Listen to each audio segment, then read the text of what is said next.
Coming up on Jackson State News Now, a million-student march hits from coast to coast, and another university administrator steps down due to race-related issues.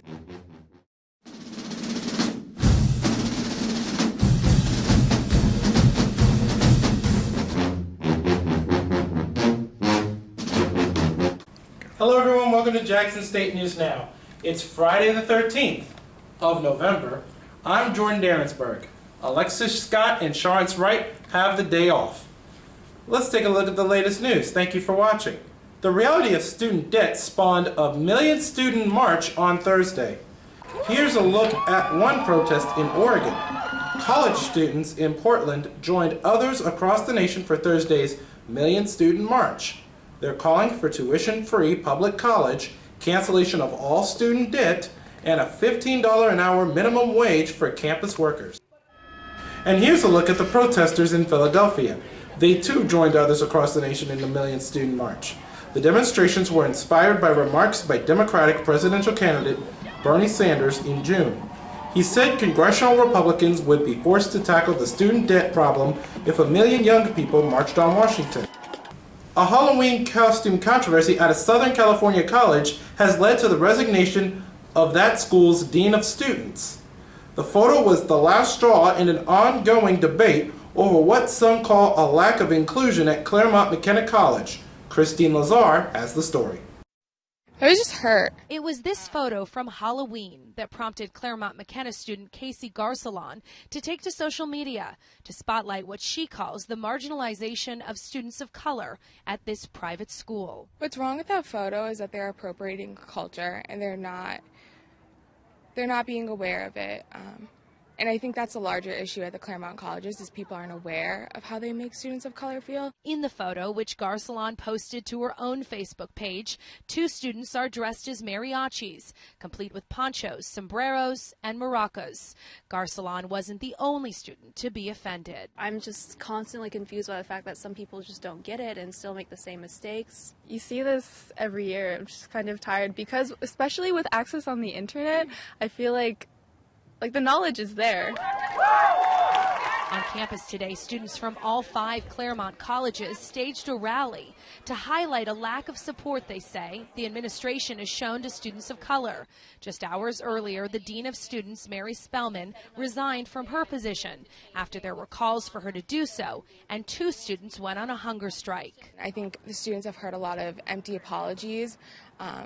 And we're tired of it. One of the women posing with the students dressed as mariachis in the Halloween photo has also resigned from her position as junior student body president. In a resignation email to the entire student body, she apologized for not speaking out against those costumes on Halloween, and she said to all of her defenders to stop blaming discrimination on ignorance. And the college did send out an email to the student body prior to Halloween, urging them to avoid any costumes that demean a culture. A photo of young people in sombreros was actually included in that email. Garcelon says the women in the photo have apologized to her and have asked her to take the photo off her Facebook page, but she refuses to do so. This is representative of a bigger issue, and that's why I posted it. That's why I shared it. The president of Claremont McKenna has responded, promising to create 2 new leadership positions on campus to promote diversity and inclusion. In Claremont, I'm Christine Lazar. Back here at Jackson State, the Mass Communications Department, or the School of Journalism and Media Studies as it is now called, had a huge celebration Thursday night to honor its name change, one in which several key figures at JSU, including President Dr. Carolyn Myers, spoke at the event. It was at this event that Dr. Elaine Anthony was named Dean of this new school, which is the first school of its kind at an HBCU in Mississippi, and the 7th HBCU nationwide to have such a program. It's not the first such school in Mississippi, as Ole Miss and the University of Southern Mississippi have this type of program as well. Still to come on Jackson State News Now, I'll have a look at the weather forecast. And people in Louisiana remember the 6-year-old boy killed by police fire. You are watching Jackson State News Now. What comes to mind when you think about Drive? Breakthroughs in research, artistic design, the latest technology, hand in hand with education. Think JSU. We have a rich history, and we're a growing part of your community. With campuses in Jackson, Madison, downtown, and a comprehensive online learning program. We're everywhere you are, challenging minds and changing lives. So what are you waiting for? Come, be a part of JSU. Welcome back to Jackson State News Now. The father of a 6-year-old boy killed in Marksville, Louisiana, left to the hospital Thursday night. It's more than a week after an encounter with police ended in tragedy. As for members of the central Louisiana town, they remembered young Jeremy Martis during a candlelight visual. Elizabeth Vowell reports. In the midst of pain and heartaches, friends and family in Marksville are searching for any sign of light in the darkness. Just kind of say a prayer and just kind of remember the poor child and what happened here. Outside a favored hangout of Crisview, they gathered for a vigil to remember his son, 6-year-old Jeremy Martis. He was able to give him a mind to understand that one day, dear God, we all be able to see him. The people here are raw with emotion that overwhelms at times, not just for the loss of a child, but also for how it happened. Father and son shot after an officer pursuit. Investigators are still working to understand. Everyone wants answers. We still want answers. He had the right to his life. He deserved his life, just like all of us do. And I feel that his life was cut too short, too fast. But in a field of lanterns, there could be signs of hope as this community leans on each other to take a step towards healing. Hug their families, hug their children, show love to one another. You know, that's what we need. We need peace here. We need love here. As for the 2 officers involved in the shooting, both remain behind bars on $1 million bond each. Just ahead on Jackson State News Now, up next your complete forecast. And later, it's your Freebie Friday report. You are watching Jackson State News Now.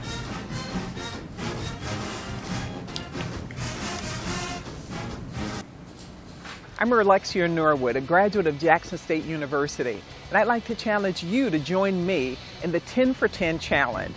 All you have to do is to give $10 to Jackson State University and challenge 10 of your friends to do the same and upload the video. Be sure to tag at Jackson State on Facebook and use hashtag JSU10for10 on Instagram and on Twitter. Welcome back to Jackson State News Now. I'm Jordan Darensburg with your forecast. And this is going to be a very important forecast because on tonight, heading into tomorrow, we do have that chance for that frost overnight, and it will be a very chilly night with lows in the upper 30s down to 37 throughout the region.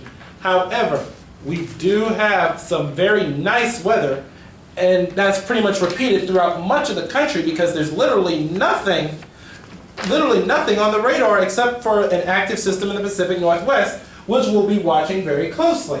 Also, the local radar, we're looking at the local radar, there's really nothing because it's not about the weather, it's not about the rain or anything like that, it's about that cold front that shoved through our area that really is going to drop our temperatures down. Now, we take it to our overnight forecast, and as I said, it is going to be really, really chilly with temperatures in the upper 30s.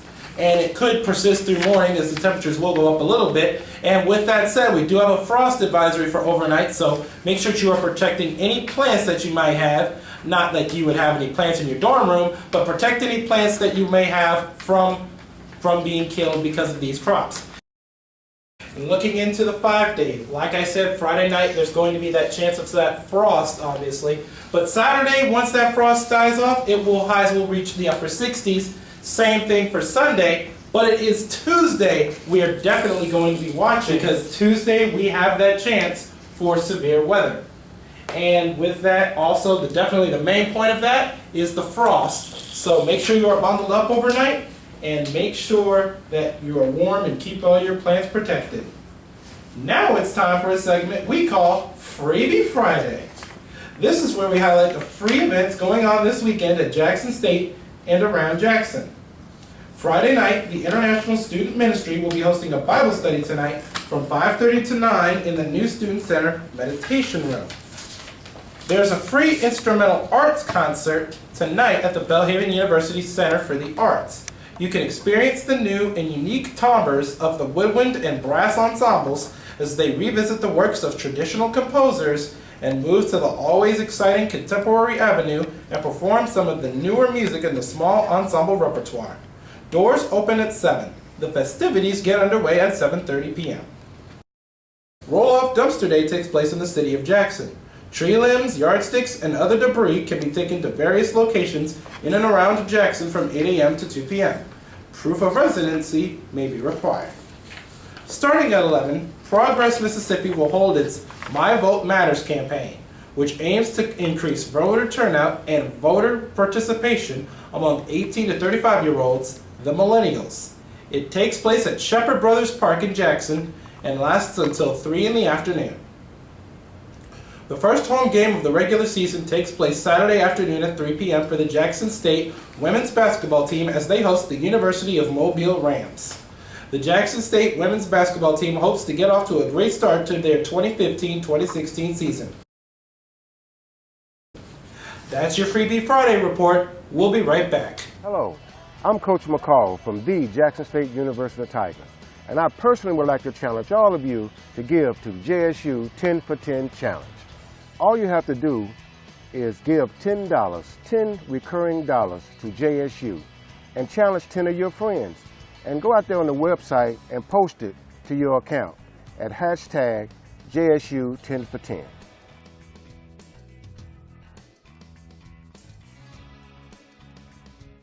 Before we go, here's a recap of our top stories on Jackson State News Now. JSU's Department of Mass Communications has now changed its name to the School of Journalism and Media Studies. College students across the nation took part in the Million Student March to counter high student debt.